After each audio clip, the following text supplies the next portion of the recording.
നിഗൂഢതകൾ നിറഞ്ഞ അത്ഭുത ലോകമാണ് ആമസോൺ മഴക്കാടുകൾ. കോടിക്കണക്കിന് ഏക്കറുകളിലായി വ്യാപിച്ചു കിടക്കുന്ന ഈ വനം ലോകത്തിലെ ഏറ്റവും വലിയ വനങ്ങളിൽ ഒന്നായാണ് കണക്കാക്കപ്പെടുന്നത്. 9 രാജ്യങ്ങളുടെ അതിർത്തികൾ തൊടുന്ന തരത്തിൽ വിശാലമായി പരന്നു കിടക്കുന്ന വനമേഖല.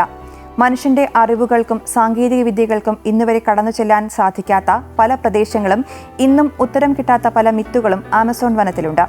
ഇതിലൊന്നാണ് പെറുവിലെ ആമസോൺ വനാന്തരങ്ങളിൽ സ്ഥിതി ചെയ്യുന്ന തിളയ്ക്കുന്ന നദി. ലോകത്തിലെ ഏറ്റവും ചൂടേറിയതും തിളച്ചുമറിയുന്നതുമായ ഏക നദി അതാണ് ഷാനായ് ടിംപിഷ്ക. പെറുവിലെ ആമസോൺ മേഖലയിലൂടെ ഒഴുകുന്ന ഈ നദി ആമസോൺ നദിയുടെ പ്രധാനപ്പെട്ട പോഷക നദികളിൽ ഒന്നാണ്. ഏകദേശം 30 മീറ്റർ വീതിയും 4.5 മീറ്റർ ആഴവുമാണ് നദിക്കുള്ളത്. 6.4 കിലോമീറ്ററാണ് ഇതിന്റെ നീളം. തിളച്ചുമറിയുന്ന വെള്ളമാണ് ഈ നദിയുടെ പ്രത്യേകത. അതായത് ഈ നദിയിലെ വെള്ളത്തിന് 45 ഡിഗ്രി സെൽഷ്യസ് മുതൽ 100 ഡിഗ്രി സെൽഷ്യസ് വരെയാണ് ചൂട്. ആമസോൺ മഴക്കാടുകളുടെ ഹൃദയഭാഗത്ത് പ്രകൃതി ഒരുക്കുന്ന അത്ഭുതമാണ് ഈ നദി. ലാ ബോംബ എന്നും ഈ നദി അറിയപ്പെടുന്നുണ്ട്.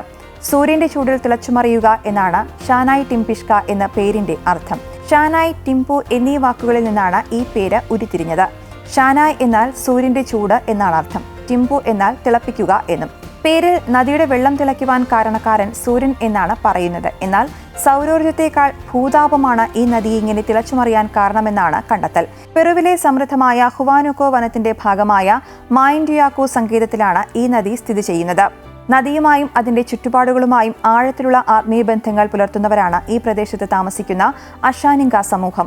ഈ നദിയെക്കുറിച്ച് ചില മിത്തുകളും ഇവരുടെ ഇടയിൽ പ്രചാരത്തിലുണ്ട്.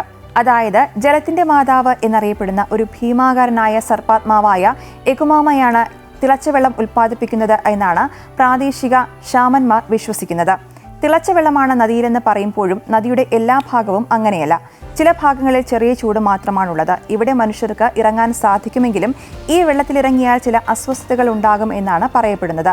ചിലയിടങ്ങളിൽ ഇറങ്ങാൻ പറ്റാത്തത്ര ചൂടും മറ്റു ചിലയിടങ്ങളിൽ വെട്ടിത്തിളച്ച വെള്ളം നീരാവിയാകുന്ന ചൂടുമാണുള്ളത്. ഈ നദിയിൽ ഒരു തരത്തിലുമുള്ള ജീവജാലങ്ങളുമില്ല എന്നതാണ് മറ്റൊരു പ്രത്യേകത.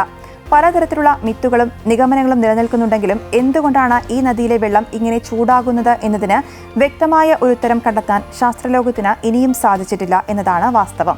സജീവമായ അഗ്നിപർവ്വതങ്ങളുടെയോ ഭൂതാപ വെന്റുകളുടെയോ സാമീപ്യമാകാം ഈ നദി തിളച്ചുമറിയാൻ കാരണമെന്നാണ് ചില ഗവേഷകർ പറയുന്നത്. എന്നാൽ ഷാനായ് ടിംപിഷ്ക സ്ഥിതി ചെയ്യുന്നത് അത്തരം അഗ്നിപർവ്വത മേഖലകളിൽ നിന്ന് വളരെ അകലെയാണ്. അതുകൊണ്ട് തന്നെ നദിയുടെ താപത്തെ ഭൂമിയുടെ ഭൂതാപ ഗ്രേഡിയന്റുമായി ബന്ധിപ്പിക്കുന്ന സിദ്ധാന്തത്തിനാണ് കൂടുതൽ വിശ്വാസ്യതയുള്ളത്. മഴവെള്ളം ആമസോൺ മഴക്കാടുകളുടെ ഉപരിതലത്തിൽ നിന്ന് ചില വിള്ളലുകളിലൂടെ ഭൂമിയുടെ മാന്റിലിന് അടുത്തുവരെ എത്തുന്നു.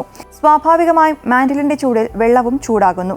തുടർന്ന് ഈ ചൂടുവെള്ളം ഭൂതലത്തിലേക്ക് ഉറവയായി എത്തുന്നത് ഷാനായ് ടിംപിഷ്ക നദിയുടെ ചില ഭാഗങ്ങളിലൂടെയാണ്. അതായത് ഭൂതാപ ഗ്രേഡിയന്റ് കാരണമാണ് നദിയിലെ വെള്ളം ചൂടാകുന്നത് എന്ന നിഗമനത്തിലാണ് ശാസ്ത്രജ്ഞർ എത്തിയിരിക്കുന്നത്. ചുരുക്കി പറഞ്ഞാൽ മഴവെള്ളം ഭൂമിയുടെ പുറംതോടിലേക്ക് ഇറങ്ങുമ്പോൾ ചൂടാക്കപ്പെടുന്നു. തുടർന്ന് അത് ചൂട് നീരുറവയിലൂടെ ഉപരിതലത്തിലേക്ക് തിരികെ എത്തുന്നു എന്നർത്ഥം. എന്തായാലും നിഗമനങ്ങളുടെയും കണ്ടെത്തലുകളുടെയും ഇടയിലുള്ള രഹസ്യവും പേറി തിളച്ചുമറിഞ്ഞ് ഒഴുകുകയാണ് എന്നും ഷാനായ് ടിംപിഷ്ക.